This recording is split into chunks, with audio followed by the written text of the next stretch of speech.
ಒಬ್ಬೊಬ್ಬ ಅಮೆರಿಕನ್ ಕೂಡ ನಮ್ಮ ಟಾರ್ಗೆಟ್ ಅಂತ ಹೇಳಿದ್ದಾರೆ. ಇರಾನ್ ಮೇಲೆ ಅಮೆರಿಕ ರಣಭೀಕರ ದಾಳಿ. ಅಮೆರಿಕ ದಾಳಿಯಿಂದ ವಿಶ್ವದಾದ್ಯಂತ ಈಗ ಕಂಪನ ಎದುರಾಗಿದೆ. ಯಾಕಂತ ಹೇಳಿದ್ರೆ ವಿಶ್ವದ ದೊಡ್ಡಣ್ಣ ಅಮೆರಿಕ ನೇರವಾಗಿ ಇಲ್ಲಿವರೆಗೂ ಕೂಡ ಒಂದು ದೇಶದ ಮೇಲೆ ಇತ್ತೀಚೆಗೆ ಮಾಡಿದಂತ ಭೀಕರವಾದಂತ ಅಟ್ಯಾಕ್ಗಳು, ಭೀಕರವಾದಂತ ದಾಳಿ ಯಾವುದಿರಲಿಲ್ಲ.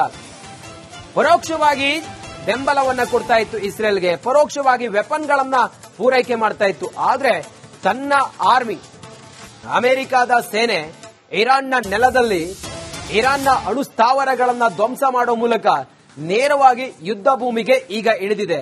ಇದು ವಿಶ್ವವನ್ನ ಈಗ ಆತಂಕಕ್ಕೀಡು ಮಾಡಿದೆ. ಯಾಕಂತ ಹೇಳಿದ್ರೆ ಟ್ರಂಪ್ ಇರಾನ್ನ ಒಂದು ವೇಳೆ ಇರಾನ್ ಮಾತು ಕೇಳದೆ ಇದ್ರೆ ಸರ್ವನಾಶ ಮಾಡ್ತೀವಿ ಅಂತೇಳಿ ಹೇಳಿರೋದು ಈಗ ಮತ್ತೊಂದು ಮಹಾಯುದ್ಧಕ್ಕೆ ಕಾರಣ ಆಗುವಂತ ಸನ್ನಿವೇಶ ಸೃಷ್ಟಿಯಾಗಿದೆ. ಬಹುತೇಕ ಇನ್ನೊಂದು 2-3 ದಿನದಲ್ಲಿ ಇರಾನ್ ಜೊತೆಗೆ ಮಿತ್ರ ರಾಷ್ಟ್ರಗಳು ಯಾವೆಲ್ಲ ರಾಷ್ಟ್ರಗಳು ಜೊತೆ ಆಗ್ತಾವೆ ಅನ್ನೋದನ್ನ ಕಾದು ನೋಡಬೇಕು. ಇಸ್ರೇಲ್ ಈ ಒಂದು ನಡೆಯಿಂದಾಗಿ ಮುಂದೆ ಏನ್ ಮಾಡುತ್ತೆ ಅನ್ನೋದನ್ನ ಕಾದು ನೋಡಬೇಕು. ಒಂದ್ ರೀತಿ ಎಮರ್ಜೆನ್ಸಿಯನ್ನ ಇಸ್ರೇಲ್ನಲ್ಲಿ ಈಗ ಘೋಷಿಸಿದ್ದಾರೆ ನೇತನ್ಯಾಹು ಅನ್ನೋದ್ರ ಬಗ್ಗೆ ಮಾಹಿತಿ ಇದೆ. ಯಾಕಂತ ಹೇಳಿದ್ರೆ ಯಾವುದೇ ಕ್ಷಣದಲ್ಲಿ ಬೇಕಾದ್ರೂ ಇರಾನ್ ರಿಟಾಲಿಯೇಟ್ ಮಾಡಬಹುದು. ಆ ಕಾರಣಕ್ಕೋಸ್ಕರ ಹೆಚ್ಚಿನ ಮಾಹಿತಿಯೊಂದಿಗೆ ನಮ್ಮ ನವದೆಹಲಿಯ ಪ್ರತಿನಿಧಿ ನಟೇಶ್ ಸಂಪರ್ಕದಲ್ಲಿದ್ದಾರೆ. ನಟೇಶ್ ನೇರ ಸಂಪರ್ಕದಲ್ಲಿದ್ದಾರೆ. ನಟೇಶ್, ಆತಂಕ ಮತ್ತು ಹೆಚ್ಚಾಗಿದೆ. ಅಮೆರಿಕ ಈಗ ಯುದ್ಧ ಭೂಮಿಗೆ ಇಳಿದು ಇರಾನ್ನ ಅಣುಸ್ಥಾವರಗಳನ್ನ ಧ್ವಂಸ ಮಾಡಿರೋದ್ರಿಂದಾಗಿ ಸದ್ಯಕ್ಕೆ ಅಮೆರಿಕದ ದೂರದೃಷ್ಟಿ ಏನು ಇದರಲ್ಲಿ, ಅದ್ರ ಜೊತೆಗೆ ಇರಾನ್ ಹೇಗೆ ರಿಟಾಲಿಯೇಟ್ ಮಾಡಬಹುದು, ಈ ಸದ್ಯಕ್ಕೆ ಅಲ್ಲಿನ ಚಿತ್ರಣ ಹೇಗಿದೆ ನಟೇಶ್? ರಂಜಿತ್, ಪ್ರಮುಖವಾಗಿ ಈಗ ಇಸ್ರೇಲ್ ಹಾಗೂ ಇರಾನ್ ನಡುವಿನ ಸಂಘರ್ಷ ಏನಿದೆ, ಈ ಸಂಘರ್ಷದ ಮಧ್ಯದಲ್ಲಿ ಈಗ ಅಮೆರಿಕ ಎಂಟ್ರಿ ಆಗಿರುವಂತದ್ದು. ಏನು ಇರಾನ್ನ 3 ಅಣು ಸ್ಥಾವರಗಳ ಮೇಲೆ, 3 ಸ್ಥಳಗಳ ಮೇಲೆ ದಾಳಿ ಮಾಡುವಂತಹ ಕೆಲಸವನ್ನ ಅಮೆರಿಕ ಮಾಡಿದೆ. ಇದನ್ನ ಅಧಿಕೃತವಾಗಿ ಅಮೆರಿಕ ಅಧ್ಯಕ್ಷ ಟ್ರಂಪ್ ಕೂಡ ಹೇಳಿದ್ದಾರೆ. ಯಾವ ಪ್ರದೇಶಗಳ ಮೇಲೆ ದಾಳಿ ಮಾಡಿದ್ದೀವಿ ಎನ್ನುವಂತಹ ಎಲ್ಲಾ ಮಾಹಿತಿಯನ್ನ ಕೂಡ ಟ್ರಂಪ್ ಕೊಟ್ಟಿದ್ದಾರೆ. ಇದೆಲ್ಲದರ ಬೆನ್ನಲ್ಲೇ ಈಗ ಅಮೆರಿಕದ ವಿರುದ್ಧ ಏನು ಇರಾನ್ ಕೂಡ ಹೊರಟಿರುವಂತದ್ದು. ನೇರವಾಗಿ ಎಚ್ಚರಿಕೆ ಕೊಡುವಂತಹ ಕೆಲಸವನ್ನ ಅಮೆರಿಕ ವಿರುದ್ಧ ಈಗ ಇರಾನ್ ಕೂಡ ಮಾಡ್ತಾ ಇದೆ. ತನ್ನ ಪ್ರತೀಕಾರವನ್ನ ತೀರಿಸಿಕೊಳ್ತೇನೆ ಎನ್ನುವಂತಹ ನಿಟ್ಟಿನಲ್ಲಿ ಅಮೆರಿಕದ ವಿರುದ್ಧ ಈಗ ಇರಾನ್ ಮತ್ತೆ ಪ್ರತಿ ದಾಳಿಯನ್ನ ನಡೆಸಲಿಕ್ಕೆ ಮುಂದಾಗುವಂತಹ ಎಲ್ಲಾ ಸಾಧ್ಯತೆ ಒಂದು ಕಡೆ. ಇನ್ನು ವಿಶ್ವಸಂಸ್ಥೆ ಕೂಡ ಇದರ ಬಗ್ಗೆ ರಿಯಾಕ್ಟ್ ಮಾಡುವಂತಹ ಸಾಧ್ಯತೆಗಳು ಕೂಡ ಇದೆ. ಬಹಳ ದೊಡ್ಡ ಮಟ್ಟದಲ್ಲಿ ಅಮೆರಿಕ ಇರಾನ್ ವಿರುದ್ಧ ಈಗ ಏನು ದಾಳಿಯನ್ನ ನಡೆಸಿರುವಂತದ್ದು. ಈ ದಾಳಿಯ ಬೆನ್ನಲ್ಲೇ ಇಸ್ರೇಲ್ ಅಮೆರಿಕವನ್ನ ಸ್ವಾಗತ ಮಾಡಿದ್ದು ಒಂದು ಕಡೆಯಾದ್ರೆ, ಅಮೆರಿಕದ ವಿರುದ್ಧ ಇರಾನ್ ವಾಗ್ದಾಳಿಯನ್ನ ನಡೆಸ್ತಾ ಇದೆ. ಇಲ್ಲಿ ಬಹಳ ಪ್ರಮುಖವಾಗಿ ಏನು ಮಧ್ಯಪ್ರಾಚ್ಯದಲ್ಲಿನ ಈ ರಾಷ್ಟ್ರಗಳಲ್ಲಿದೆ, ಈ ರಾಷ್ಟ್ರಗಳಲ್ಲಿ ಅಮೆರಿಕನ್ನರು ಏನಿದ್ದಾರೆ ಅವರಿಗೆ ಎಚ್ಚರಿಕೆ ಕೊಡುವಂತಹ ಕೆಲಸವನ್ನ ಇರಾನ್ ಮಾಡ್ತಾ ಇದೆ. ಸದ್ಯಕ್ಕೆ ಇರುವಂತಹ ಪ್ರಶ್ನೆಗಳೇನಂತಂದ್ರೆ, ಇರಾನ್ ಪರವಾಗಿ ನಿಲ್ಲುವಂತಹ ರಾಷ್ಟ್ರಗಳೇನಿದಾವೆ ಅವು ಈಗ ಯಾವ ಡಿಸಿಷನ್ ತೆಗೆದುಕೊಳ್ತವೆ ಎನ್ನುವಂಥದ್ದು. ಯಾಕಂದ್ರೆ ಇದೇ ವಿಚಾರವಾಗಿ ಸಾಕಷ್ಟು ದೊಡ್ಡ ಮಟ್ಟದಲ್ಲಿ ಚರ್ಚೆ ಆಗ್ತಾ ಇರ್ತಕ್ಕಂಥದ್ದು ಏನು ಅಂತಾರಾಷ್ಟ್ರೀಯ ಮಟ್ಟದಲ್ಲಿ. ಯಾಕಂದ್ರೆ ಈಗಾಗಲೇ ಅಮೆರಿಕ ನೇರವಾಗಿ ಏನು ಇರಾನ್ ಮೇಲೆ ದಾಳಿ ಮಾಡಿರೋದ್ರಿಂದ ಈ ಹಿಂದೆ ವಾರ್ನಿಂಗ್ ಮಾಡಿತ್ತು. ನಂತರ ಈಗ ನೇರವಾಗಿ ಇರಾನ್ ಮೇಲೆ ದಾಳಿ ಮಾಡಿದೆ. ಈ ದಾಳಿಯ ನಂತರ ಇಂದು ಅಥವಾ ನಾಳೆ ಬೇರೆ ದೇಶಗಳು ಇದರ ಜೊತೆ ಸಾಥ್ ಕೊಡುವಂತಹ ಎಲ್ಲಾ ಸಾಧ್ಯತೆ ಇದೆ. ಈಗಾಗಲೇ ಇಸ್ರೇಲ್ ಪರವಾಗಿ ಅಮೆರಿಕ ನಿಂತಿದ್ರೆ, ಇರಾನ್ ಪರವಾಗಿ ರಷ್ಯಾ ಮತ್ತೆ ಸೌತ್ ಆಫ್ರಿಕಾ ಇರಬಹುದು, ಹಾಗೇನೆ ಹಮಾಸ್ ಕೂಡ ಈಗ ಅದರ ಬೆಂಬಲಕ್ಕೆ ನಿಲ್ಲುವಂತಹ ಎಲ್ಲಾ ಸಾಧ್ಯತೆಗಳು ಕೂಡ ಇದೆ. ಹಾಗಾಗಿ ಅಮೆರಿಕದ ವಿರುದ್ಧವೇ ನೇರವಾಗಿ ಇರಾನ್ ಮುಗಿಬೀಳುವಂತಹ ಎಲ್ಲಾ ಸಾಧ್ಯತೆಗಳು ಕೂಡ ಇದೆ. ಹಾಗಂತ ಮಾತ್ರಕ್ಕೆ ಅಮೆರಿಕವನ್ನ ಏನು ಎದುರಿಸುವಂತದ್ದು ಅಷ್ಟು ಸುಲಭದ ಮಾತಲ್ಲ. ಯಾಕಂದ್ರೆ ಅಮೆರಿಕ ಈಗಾಗಲೇ ಬಲಿಷ್ಠವಾಗಿ ನಿಂತಿದೆ. ತಾನು ಇಸ್ರೇಲ್ ಅನ್ನ ಯಾವುದೇ ಕಾರಣಕ್ಕೂ ಬಿಟ್ಕೊಡೋದಿಲ್ಲ ಅನ್ನುವಂಥದ್ದು.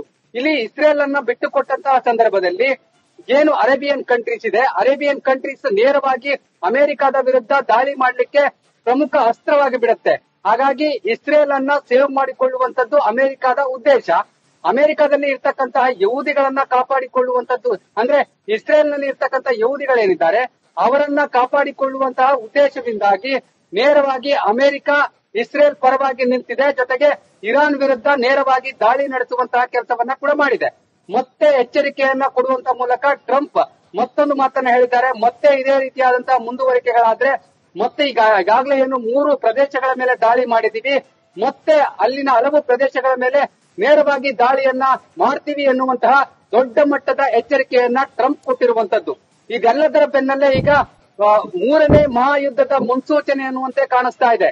ಯಾಕಂದ್ರೆ ಈಗಾಗಲೇ ಇರಾನ್ ಪರವಾಗಿ ನಿಂತುಕೊಳ್ತಕ್ಕಂತಹ ದೇಶಗಳೇನಿದೆ ಆ ಲಿಸ್ಟ್ಗಳು ಕೂಡ ದೊಡ್ಡ ಮಟ್ಟದಲ್ಲಿದೆ. ಅವುಗಳು ಕೂಡ ನೇರವಾಗಿ ಏನು ಇರಾನ್ ಪರವಾಗಿ ನಿಂತಹ ಸಂದರ್ಭದಲ್ಲಿ ಮೂರನೇ ಯುದ್ಧದ ಮುನ್ಸೂಚನೆ ಬಹಳ ದಟ್ಟವಾಗಿ ಗೋಚರ ಆಗುತ್ತೆ. ಯಾಕಂದ್ರೆ ಎಲ್ಲಾ ರಾಷ್ಟ್ರಗಳು ಕೂಡಿ ಅಮೆರಿಕದ ವಿರುದ್ಧ ಬಂದಂತಹ ಸಂದರ್ಭದಲ್ಲಿ ಅಮೆರಿಕ ಕೂಡ ತನ್ನಗೆ ಬೇಕಾದಂತಹ ರಾಷ್ಟ್ರಗಳೇನಿದೆ ಅವುಗಳನ್ನ ಒಗ್ಗೂಡಿಸುವಂತಹ ಕೆಲಸವನ್ನ ಮಾಡಲೇಬೇಕಾಗತ್ತೆ. ಹಾಗಾಗಿ ಇಂದು ಅಥವಾ ನಾಳೆ ಬಹಳ ದೊಡ್ಡ ಮಟ್ಟದಲ್ಲಿ ಇರಾನ್ ಮತ್ತೆ ಅಮೆರಿಕದ ನಡುವೆ ಸಂಘರ್ಷ ಎದುರಾಗುವಂತಹ ಎಲ್ಲಾ ಸಾಧ್ಯತೆಗಳು ಇದೆ. ಈಗಾಗಲೇ ವಿಶ್ವಸಂಸ್ಥೆ ಕೂಡ ಇದರ ಬಗ್ಗೆ ಒಂದಷ್ಟು ಗಮನ ಹರಿಸುವಂತಹ ಕೆಲಸವನ್ನ ಕೂಡ ಈಗ ಮಾಡ್ತಾ ಇದೆ ಎನ್ನುವಂತಹ ಮಾಹಿತಿಗಳು ಕೂಡ ಸಿಗ್ತಾ ಇದೆ. ಇದೆಲ್ಲದರ ಬೆನ್ನ ಒಬ್ಬೊಬ್ಬ ಅಮೆರಿಕನ್ ಕೂಡ ನಮ್ಮ ಟಾರ್ಗೆಟ್ ಅಂತ ಹೇಳಿದ್ದಾರೆ.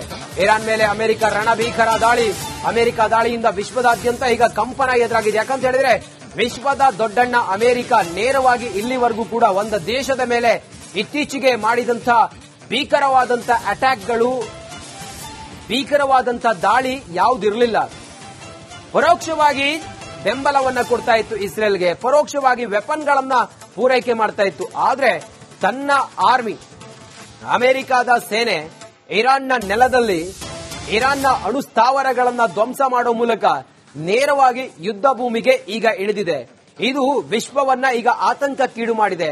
ಯಾಕಂತ ಹೇಳಿದ್ರೆ ಟ್ರಂಪ್ ಇರಾನ್ನ ಒಂದು ವೇಳೆ ಇರಾನ್ ಮಾತು ಕೇಳದೆ ಇದ್ರೆ ಸರ್ವನಾಶ ಮಾಡ್ತೀವಿ ಅಂತೇಳಿ ಹೇಳಿರೋದು ಈಗ ಮತ್ತೊಂದು ಮಹಾಯುದ್ಧಕ್ಕೆ ಕಾರಣ ಆಗುವಂತ ಸನ್ನಿವೇಶ ಸೃಷ್ಟಿಯಾಗಿದೆ.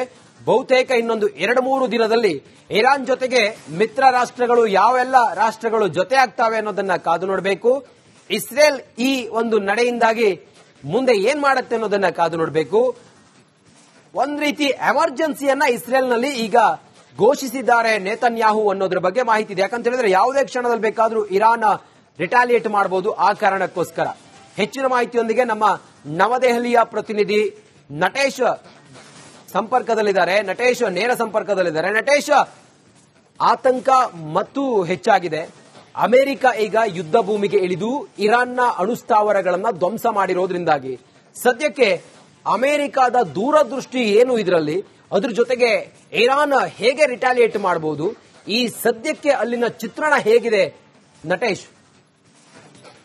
ರಂಜಿತ್, ಪ್ರಮುಖವಾಗಿ ಈಗ ಇಸ್ರೇಲ್ ಹಾಗೂ ಇರಾನ್ ನಡುವಿನ ಸಂಘರ್ಷ ಏನಿದೆ, ಈ ಸಂಘರ್ಷದ ಮಧ್ಯದಲ್ಲಿ ಈಗ ಅಮೆರಿಕ ಎಂಟ್ರಿ ಆಗಿರುವಂತದ್ದು. ಏನು ಇರಾನ್ನ 3 ಅಣು ಸ್ಥಾವರಗಳ ಮೇಲೆ 3 ಸ್ಥಳಗಳ ಮೇಲೆ ದಾಳಿ ಮಾಡುವಂತಹ ಕೆಲಸವನ್ನ ಅಮೆರಿಕ ಮಾಡಿದೆ. ಇದನ್ನ ಅಧಿಕೃತವಾಗಿ ಅಮೆರಿಕ ಅಧ್ಯಕ್ಷ ಟ್ರಂಪ್ ಕೂಡ ಹೇಳಿದ್ದಾರೆ. ಯಾವ ಪ್ರದೇಶಗಳ ಮೇಲೆ ದಾಳಿ ಮಾಡಿದ್ದೀವಿ ಎನ್ನುವಂತಹ ಎಲ್ಲಾ ಮಾಹಿತಿಯನ್ನ ಕೂಡ ಟ್ರಂಪ್ ಕೊಟ್ಟಿದ್ದಾರೆ. ಇದೆಲ್ಲದರ ಬೆನ್ನಲ್ಲೇ ಈಗ ಅಮೆರಿಕದ ವಿರುದ್ಧ ಏನು ಇರಾನ್ ಕೂಡ ಹೊರಟಿರುವಂತದ್ದು. ನೇರವಾಗಿ ಎಚ್ಚರಿಕೆ ಕೊಡುವಂತಹ ಕೆಲಸವನ್ನ ಅಮೆರಿಕ ವಿರುದ್ಧ ಈಗ ಇರಾನ್ ಕೂಡ ಮಾಡ್ತಾ ಇದೆ. ತನ್ನ ಪ್ರತೀಕಾರವನ್ನ ತೀರಿಸಿಕೊಳ್ತೇನೆ ಎನ್ನುವಂತಹ ನಿಟ್ಟಿನಲ್ಲಿ ಅಮೆರಿಕದ ವಿರುದ್ಧ ಈಗ ಇರಾನ್ ಮತ್ತೆ ಪ್ರತಿ ದಾಳಿಯನ್ನ ನಡೆಸಲಿಕ್ಕೆ ಮುಂದಾಗುವಂತಹ ಎಲ್ಲಾ ಸಾಧ್ಯತೆ ಒಂದು ಕಡೆ. ಇನ್ನು ವಿಶ್ವಸಂಸ್ಥೆ ಕೂಡ ಇದರ ಬಗ್ಗೆ ರಿಯಾಕ್ಟ್ ಮಾಡುವಂತಹ ಸಾಧ್ಯತೆಗಳು ಕೂಡ ಇದೆ. ಬಹಳ ದೊಡ್ಡ ಮಟ್ಟದಲ್ಲಿ ಅಮೆರಿಕ ಇರಾನ್ ವಿರುದ್ಧ ಈಗ ಏನು ದಾಳಿಯನ್ನ ನಡೆಸಿರುವಂತದ್ದು. ಈ ದಾಳಿಯ ಬೆನ್ನಲ್ಲೇ ಇಸ್ರೇಲ್ ಅಮೆರಿಕವನ್ನ ಸ್ವಾಗತ ಮಾಡಿದ್ದು ಒಂದು ಕಡೆಯಾದ್ರೆ, ಅಮೆರಿಕದ ವಿರುದ್ಧ ಇರಾನ್ ವಾಗ್ದಾಳಿಯನ್ನ ನಡೆಸ್ತಾ ಇದೆ. ಇಲ್ಲಿ ಬಹಳ ಪ್ರಮುಖವಾಗಿ ಏನು ಮಧ್ಯಪ್ರಾಚ್ಯದಲ್ಲಿನ ಈ ರಾಷ್ಟ್ರಗಳೇನಿದೆ, ಈ ರಾಷ್ಟ್ರಗಳಲ್ಲಿ ಅಮೆರಿಕನ್ನರು ಏನಿದ್ದಾರೆ ಅವರಿಗೆ ಎಚ್ಚರಿಕೆ ಕೊಡುವಂತಹ ಕೆಲಸವನ್ನ ಇರಾನ್ ಮಾಡ್ತಾ ಇದೆ. ಸದ್ಯಕ್ಕೆ ಇರುವಂತಹ ಪ್ರಶ್ನೆಗಳೇನಂತಂದ್ರೆ, ಇರಾನ್ ಪರವಾಗಿ ನಿಲ್ಲುವಂತಹ ರಾಷ್ಟ್ರಗಳೇನಿದಾವೆ ಅವು ಈಗ ಯಾವ ಡಿಸಿಷನ್ ತೆಗೆದುಕೊಳ್ತವೆ ಎನ್ನುವಂಥದ್ದು. ಯಾಕಂದ್ರೆ ಇದೇ ವಿಚಾರವಾಗಿ ಸಾಕಷ್ಟು ದೊಡ್ಡ ಮಟ್ಟದಲ್ಲಿ ಚರ್ಚೆ ಆಗ್ತಾ ಇರ್ತಕ್ಕಂಥದ್ದು ಏನು ಅಂತಾರಾಷ್ಟ್ರೀಯ ಮಟ್ಟದಲ್ಲಿ. ಯಾಕಂದ್ರೆ ಈಗಾಗಲೇ ಅಮೆರಿಕ ನೇರವಾಗಿ ಏನು ಇರಾನ್ ಮೇಲೆ ದಾಳಿ ಮಾಡಿರೋದ್ರಿಂದ ಈ ಹಿಂದೆ ವಾರ್ನಿಂಗ್ ಮಾಡಿತ್ತು. ನಂತರ ಈಗ ನೇರವಾಗಿ ಇರಾನ್ ಮೇಲೆ ದಾಳಿ ಮಾಡಿದೆ. ಈ ದಾಳಿಯ ನಂತರ ಇಂದು ಅಥವಾ ನಾಳೆ ಬೇರೆ ದೇಶಗಳು ಇದರ ಜೊತೆ ಸಾಥ್ ಕೊಡುವಂತಹ ಎಲ್ಲಾ ಸಾಧ್ಯತೆ ಇದೆ. ಈಗಾಗಲೇ ಇಸ್ರೇಲ್ ಪರವಾಗಿ ಅಮೆರಿಕ ನಿಂತಿದ್ರೆ, ಇರಾನ್ ಪರವಾಗಿ ರಷ್ಯಾ ಮತ್ತೆ ಸೌತ್ ಆಫ್ರಿಕಾ ಇರಬಹುದು, ಹಾಗೇನೆ ಹಮಾಸ್ ಕೂಡ ಈಗ ಅದರ ಬೆಂಬಲಕ್ಕೆ ನಿಲ್ಲುವಂತಹ ಎಲ್ಲಾ ಸಾಧ್ಯತೆಗಳು ಕೂಡ ಇದೆ. ಹಾಗಾಗಿ ಅಮೆರಿಕದ ವಿರುದ್ಧವೇ ನೇರವಾಗಿ ಇರಾನ್ ಮುಗಿಬೀಳುವಂತಹ ಎಲ್ಲಾ ಸಾಧ್ಯತೆಗಳು ಕೂಡ ಇದೆ. ಹಾಗಂತ ಮಾತ್ರಕ್ಕೆ ಅಮೆರಿಕವನ್ನ ಏನು ಎದುರಿಸುವಂತದ್ದು ಅಷ್ಟು ಸುಲಭದ ಮಾತಲ್ಲ. ಯಾಕಂದ್ರೆ ಅಮೆರಿಕ ಈಗಾಗಲೇ ಬಲಿಷ್ಠವಾಗಿ ನಿಂತಿದೆ. ತಾನು ಇಸ್ರೇಲ್ ಅನ್ನ ಯಾವುದೇ ಕಾರಣಕ್ಕೂ ಬಿಟ್ಕೊಡೋದಿಲ್ಲ ಅನ್ನುವಂಥದ್ದು. ಇಲ್ಲಿ ಇಸ್ರೇಲ್ ಅನ್ನ ಬಿಟ್ಟುಕೊಟ್ಟಂತಹ ಸಂದರ್ಭದಲ್ಲಿ ಏನು ಅರೇಬಿಯನ್ ಕಂಟ್ರೀಸ್ ಇದೆ, ಅರೇಬಿಯನ್ ಕಂಟ್ರೀಸ್ ನೇರವಾಗಿ ಅಮೆರಿಕದ ವಿರುದ್ಧ ದಾಳಿ ಮಾಡಲಿಕ್ಕೆ ಪ್ರಮುಖ ಅಸ್ತ್ರವಾಗಿ ಬಿಡುತ್ತೆ. ಹಾಗಾಗಿ ಇಸ್ರೇಲ್ ಅನ್ನ ಸೇವ್ ಮಾಡಿಕೊಳ್ಳುವಂತದ್ದು ಅಮೆರಿಕದ ಉದ್ದೇಶ. ಅಮೆರಿಕದಲ್ಲಿ ಇರ್ತಕ್ಕಂತಹ ಯಹೂದಿಗಳನ್ನ ಕಾಪಾಡಿಕೊಳ್ಳುವಂತದ್ದು, ಅಂದ್ರೆ ಇಸ್ರೇಲ್ ನಲ್ಲಿ ಇರ್ತಕ್ಕಂತಹ ಯಹೂದಿಗಳೇನಿದ್ದಾರೆ ಅವರನ್ನ ಕಾಪಾಡಿಕೊಳ್ಳುವಂತಹ ಉದ್ದೇಶದಿಂದಾಗಿ ನೇರವಾಗಿ ಅಮೆರಿಕ ಇಸ್ರೇಲ್ ಪರವಾಗಿ ನಿಂತಿದೆ. ಜೊತೆಗೆ ಇರಾನ್ ವಿರುದ್ಧ ನೇರವಾಗಿ ದಾಳಿ ನಡೆಸುವಂತಹ ಕೆಲಸವನ್ನ ಕೂಡ ಮಾಡಿದೆ. ಮತ್ತೆ ಎಚ್ಚರಿಕೆಯನ್ನ ಕೊಡುವಂತ ಮೂಲಕ ಟ್ರಂಪ್ ಮತ್ತೊಂದು ಮಾತನ್ನ ಹೇಳಿದ್ದಾರೆ. ಮತ್ತೆ ಇದೇ ರೀತಿಯಾದಂತಹ ಮುಂದುವರಿಕೆಗಳಾದ್ರೆ ಮತ್ತೆ ಈಗಾಗಲೇ ಏನು 3 ಪ್ರದೇಶಗಳ ಮೇಲೆ ದಾಳಿ ಮಾಡಿದೀವಿ, ಮತ್ತೆ ಅಲ್ಲಿನ ಹಲವು ಪ್ರದೇಶಗಳ ಮೇಲೆ ನೇರವಾಗಿ ದಾಳಿಯನ್ನ ಮಾಡ್ತೀವಿ ಎನ್ನುವಂತಹ ದೊಡ್ಡ ಮಟ್ಟದ ಎಚ್ಚರಿಕೆಯನ್ನ ಟ್ರಂಪ್ ಕೊಟ್ಟಿರುವಂತದ್ದು. ಇದೆಲ್ಲದರ ಬೆನ್ನಲ್ಲೇ ಈಗ 3ನೇ ಮಹಾಯುದ್ಧದ ಮುನ್ಸೂಚನೆ ಅನ್ನುವಂತೆ ಕಾಣಿಸ್ತಾ ಇದೆ. ಯಾಕಂದ್ರೆ ಈಗಾಗಲೇ ಇರಾನ್ ಪರವಾಗಿ ನಿಂತುಕೊಳ್ತಕ್ಕಂತಹ ದೇಶಗಳೇನಿದೆ ಆ ಲಿಸ್ಟ್ ಗಳು ಕೂಡ ದೊಡ್ಡ ಮಟ್ಟದಲ್ಲಿದೆ. ಅವುಗಳು ಕೂಡ ನೇರವಾಗಿ ಏನು ಇರಾನ್ ಪರವಾಗಿ ನಿಂತಹ ಸಂದರ್ಭದಲ್ಲಿ 3ನೇ ಯುದ್ಧದ ಮುನ್ಸೂಚನೆ ಬಹಳ ದಟ್ಟವಾಗಿ ಗೋಚರ ಆಗುತ್ತೆ. ಯಾಕಂದ್ರೆ ಎಲ್ಲಾ ರಾಷ್ಟ್ರಗಳು ಕೂಡಿ ಅಮೆರಿಕದ ವಿರುದ್ಧ ಬಂದಂತಹ ಸಂದರ್ಭದಲ್ಲಿ ಅಮೆರಿಕ ಕೂಡ ತನ್ನಗೆ ಬೇಕಾದಂತಹ ರಾಷ್ಟ್ರಗಳೇನಿದೆ ಅವುಗಳನ್ನ ಒಗ್ಗೂಡಿಸುವಂತಹ ಕೆಲಸವನ್ನ ಮಾಡಲೇಬೇಕಾಗತ್ತೆ. ಹಾಗಾಗಿ ಇಂದು ಅಥವಾ ನಾಳೆ ಬಹಳ ದೊಡ್ಡ ಮಟ್ಟದಲ್ಲಿ ಇರಾನ್ ಮತ್ತೆ ಅಮೆರಿಕದ ನಡುವೆ ಸಂಘರ್ಷ ಎದುರಾಗುವಂತಹ ಎಲ್ಲಾ ಸಾಧ್ಯತೆಗಳು ಇದೆ. ಈಗಾಗಲೇ ವಿಶ್ವಸಂಸ್ಥೆ ಕೂಡ ಇದರ ಬಗ್ಗೆ ಒಂದಷ್ಟು ಗಮನ ಹರಿಸುವಂತಹ ಕೆಲಸವನ್ನ ಕೂಡ ಈಗ ಮಾಡ್ತಾ ಇದೆ ಎನ್ನುವಂತಹ ಮಾಹಿತಿಗಳು ಕೂಡ ಸಿಗ್ತಾ ಇದೆ. ಇದೆಲ್ಲದರ ಬೆನ್ನ